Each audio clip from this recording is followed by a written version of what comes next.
Hello, everyone, and welcome to our show. This is Ursula for a fabulous edition of the Ottawa Book Expo. And before we start and introduce you to my talented guest today, mark your calendars and save the following dates. So as you know, our main event will take place from the 26th to the 28th of August at Lansdowne Park at Ottawa, obviously. And let me introduce you to my talented guest, as I said, Christine LeBlanc. Hi, Christine. Thank you for being Hello. here with us today. Thanks for having me. So, Christine, you have a pretty impressive career and a beautiful career in writing, editing, in marketing, social media. You also have a journalism degree. And I was reading about you, about your biography, and I love your personal story because you say that you got your first typewriter when you were six, at your sixth birthday. This is pretty funny and at the same time very adorable because usually at six, we receive toys, cars, dolls, and stuff like that, you know? So I was curious, was it a gift that you asked to receive? And how would you say it shaped your career? Well, actually, a neighbor, a girl who lived next door, had a plastic typewriter. I think it was Fisher Price or something. And I saw it, thought it was neat. So I asked my parents for a typewriter for my birthday. Except my dad and my uncle went all out and actually bought me a real typewriter. And I guess that, set me up because soon I was writing stories and putting together little newsletters for the neighborhood and used it for years. I learned how to fix it when it broke down. Learned how to change the ribbon. From there, moved on to, of course, word processors and eventually computers. But yeah, I got my first typewriter when I was 6 years old. That's awesome. And were you always into writing, reading, even before 6 years old? Pretty much. I was always pretty creative, doing arts and crafts and drawing, but mainly making up stories and telling myself stories and things like that. So always a big reader. I think I got my first library card by the time I was 3. So I am a personal and a professional word nerd. I love it. I do love it. And you also got your first paid gig at the Timmins Daily Press while still in a high school. So first, congratulations, because you were able to do that while in school. So this is pretty impressive, and it's not everyone that can do that. So congratulations for that. And would you say that it increased your belief that you could have a career as a writer? Because sometimes, people want to be writers, but yes, they don't have the belief. What about you? Yes, absolutely. I knew I wanted to be a writer. I also knew I would have to, pay the bills at some point. So journalism seemed to be like the perfect way to do that. And of course, mind you, when I was young, I still wanted to be Lois Lane because I thought she had the cool job. And then you find out more stories about great reporters all over the world. Things like that. So journalism and coming to Carleton University here in Ottawa for the journalism program seemed to be like a way to both write as much as I wanted to, but also pay the bills. Awesome. And I'm curious, what did inspire you to be a writer since very young? Always just telling stories, I suppose, and being creative. And I mean, I was making up TV shows when I was a kid and writing scripts for them and things like that. So I've always loved books, and it's just there's stories in everything, in day-to-day conversations, in songs you hear on the radio, of course, TV and movies, and I'm just into all of that creative storytelling. It was natural for you. Yes. Awesome. And what is the advice that you can give to young aspiring writers that are watching you today, that are inspired by your story and want to be a writer as you are? Well, whether you're young or old, just getting started at whatever age, the main thing I suggest is making it happen, having the discipline to actually sit there and write. And it's not going to be good for the first long while, but it's never going to get good if you don't actually write. So I guess my advice is write, just keep writing, just keep doing it, keep going at it. I love this advice, and I love the fact that you said get discipline, because everything is about discipline. And definitely, if you, well, you have to start at some point, and definitely the discipline will help you to keep, to keep you on Absolutely. track. So I love this advice. And now let's talk about your book, The Okay. Wrong Man. So it's a story based on true historical events, and Massey, hopefully I pronounced her name well, Macy. Macy. Macy, well, thank you. So she's the protagonist, and she's helping a family friend to help out to find him, who's black emailing him regarding some decades events. That's pretty interesting because there's a mix of romance. I say romance because obviously Macy gets the help of a charming character, right? Yes, of course. Obviously, we love that. And there's a mix of romance, of suspense, a bit of drama. Can you tell us more about your book? Sure. Well, The Wrong Man has been described as mystery, history, and a sassy splash of romance. And the main character is Macy, and she has moved around a lot. She's sort of running from her past and from her family. And she comes back to her hometown because of a job. And an old family friend gets in touch, an older gentleman who's kind of like a grandfather to her. And he needs help because he's being blackmailed over something that happened, decades before Macy was born. So she has to track him down. And in so doing, to help him out, she has to sort of encounter and work with the family she ran away from, the family she was trying to avoid through all this moving around. And then, of course, there's a handsome stranger, as it happens. Always. Indeed. And his past is a little murky, he tries to cover up his situation too, but he's active in trying to help this old family friend deal with the blackmailing.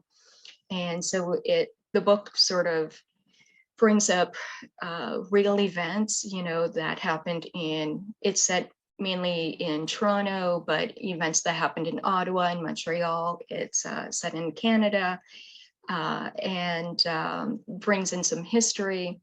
It is based on actually a true crime. And at the very beginning, I invite the reader to try to figure out fact from fiction and see if they can figure it out, because I explain it at the end. So there's not too much more I can give away there, but I hope readers find it a fun story. For more, we have to get your book.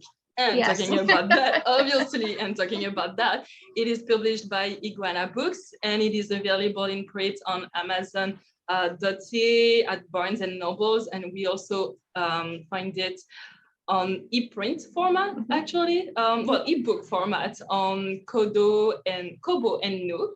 Yes. And I like the fact that you emphasize that the story happens in Canada, which is that makes it more real, right? Yeah. So what did inspire you to write The Wrong Man on true historical events? Well, it started many years ago. Like, I always have, a journal full of ideas that I'm constantly working on. But many years ago, I came across a newspaper article that talked about somebody was going through the home of an elderly relative who had recently died. And they found an envelope that said, "Open in the event of my death." And when they did, it was a confession that explained the disappearance of someone back in Prohibition. And it had been this big mystery. And I know Canada and the States, of course, the US had Prohibition, but a lot of Canadians got pretty wealthy from the bootlegging and rum running, crossing the border. So I know Canada was definitely involved.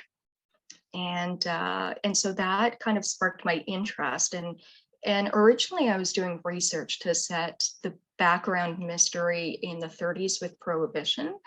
But then I realized that to have the main action happen sort of in the here and now, I had to move it up a bit. So I bumped it up to the 1950s for the backstory. And then I just had so much fun doing the research into what was happening here in Canada and in Toronto, Montreal, and Ottawa, what was going on in the 1950s. So that was pretty neat. And then, of course, the main story takes place in the here and now, in the present.